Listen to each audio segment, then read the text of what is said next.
नमस्कार। कभी सोचा है एक अच्छी हॉरर कहानी सिर्फ डराती क्यों नहीं बल्कि अंदर तक हिला देती है। वो डर को ना एक कला की तरह बुनती है। आज हम ठीक यही करने वाले हैं। कहानी है उस रात घाट पर, और हम परत दर परत खोलेंगे कि कैसे ये कहानी एक क्लासिक स्ट्रक्चर का इस्तेमाल करके धीरे धीरे खौफ पैदा करती है।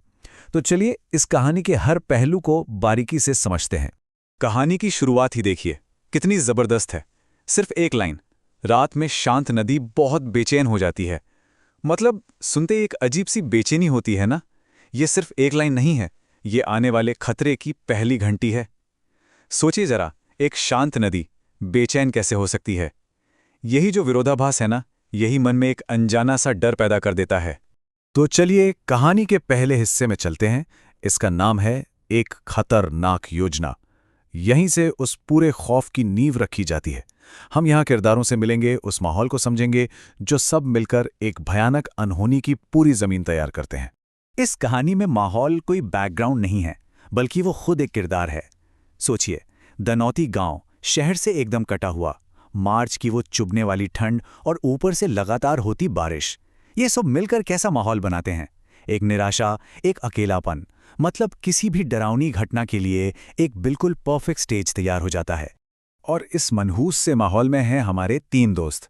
पहला है विनय, एकदम जिसे कहते हैं ना चुलबुला टाइप, हमेशा कुछ तूफानी करने को तैयार।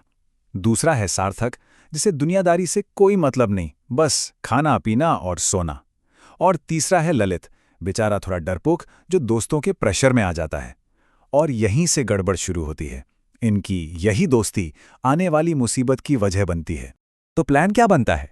प्लान बनता है विनय का, जो बोरियत से तंग आकर एक आइडिया देता है, चलो रात में नदी पर मछली पकड़ते हैं।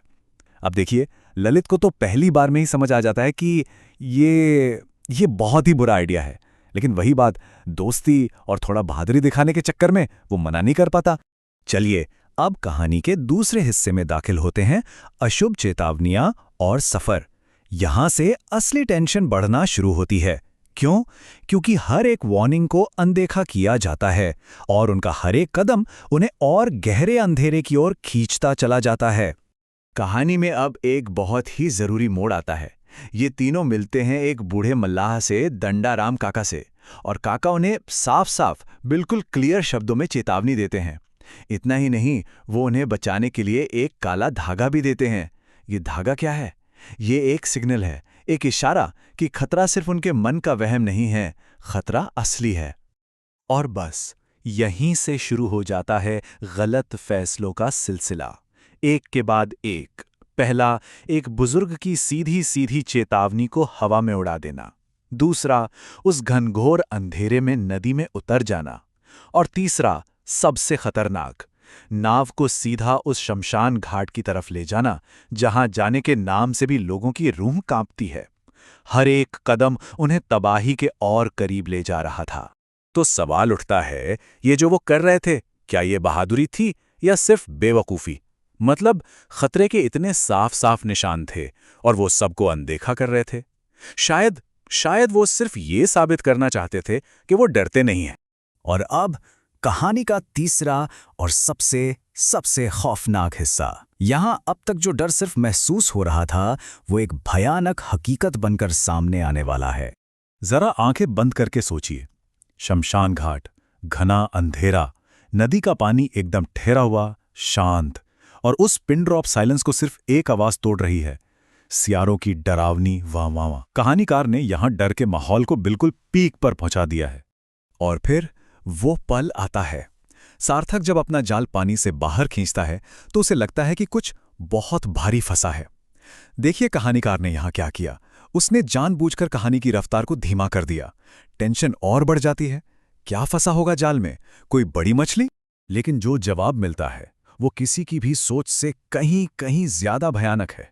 जाल में मछली नहीं, बल्कि एक लड़की का कटा हुआ सिर है। यही वो पल है जब वो अनजाना सा डर एक खौफनाक हकीकत बन जाता है। वो इस सदमे से बाहर निकल भी नहीं पाते कि तभी उन्हें नदी के किनारे कुछ दिखता है। सफेद साड़ी में एक परछाई, जिसका सिर नहीं है, और वो चीख रही है, मेरा सिर मुझे वापस दे दे। वाकई ये लाइन इस कहानी का सबसे यादगार और रोंगटे खड़े कर देने वाला पल है।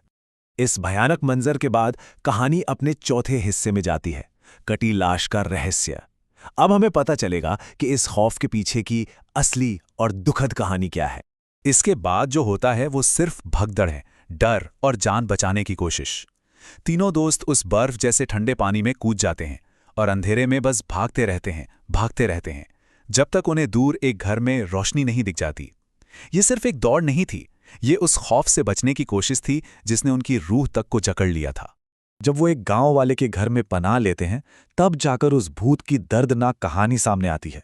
पता चलता है कि वो एक लड़की थी जिसे उसके ही परिवार ने झूठी इज्जत के नाम पर मार डाला था। देखिए, ये बैक स्टोरी उस खौफनाक घटना को एक इमोशनल एंगल देती है, उसे और गहरा बना देती है। और अब हम पहुंचते हैं कहानी के आखिरी पड़ाव पर, एक रात का सबक। क्योंकि देखिए, हर अच्छी हॉरर स्टोरी सिर्फ डराती नहीं है, वो जाते जाते एक सबक भी सिखा जाती है। तो सुबह होती है, तीनों दोस्त जैसे तैसे सही सलामत घर लौट आते हैं। लेकिन क्या वो पहले जैसे थे? नहीं, वो अब कभी पहले जैसे नहीं हो सकते थे। उस एक रात के तजुर्बे ने उन्हें हमेशा के लिए बदल दिया था। और यहीं हमें वो सबक साफ साफ दिखता है जो उन्होंने सीखा। अब वो जान चुके थे कि बड़ों की चेतावनियों को मजाक में नहीं लेना चाहिए, और कि जो चीजें समझ नहीं आती, जो अज्ञात है, उसका सम्मान करना चाहिए। उनकी वो बचकानी बहादुरी अब एक गहरी समझदारी में बदल चुकी थी। और ये पूरा विश्लेषण हमें एक आखिरी और शायद सबसे जरूरी सवाल पर लाकर छोड़ देता है। इस कहानी में असली मॉन्स्टर, असली राक्षस कौन है? वो भटकती हुई आत्मा, या वो लोग जिन्होंने एक जीती जागती लड़की को इतनी बेरहमी से मारा कि उसे वो आत्मा बनने पर मजबूर होना पड़ा? शायद सबसे बड़ा डर भूतों में नहीं, बल्कि इंसानी क्रूरता में ही छिपा होता है।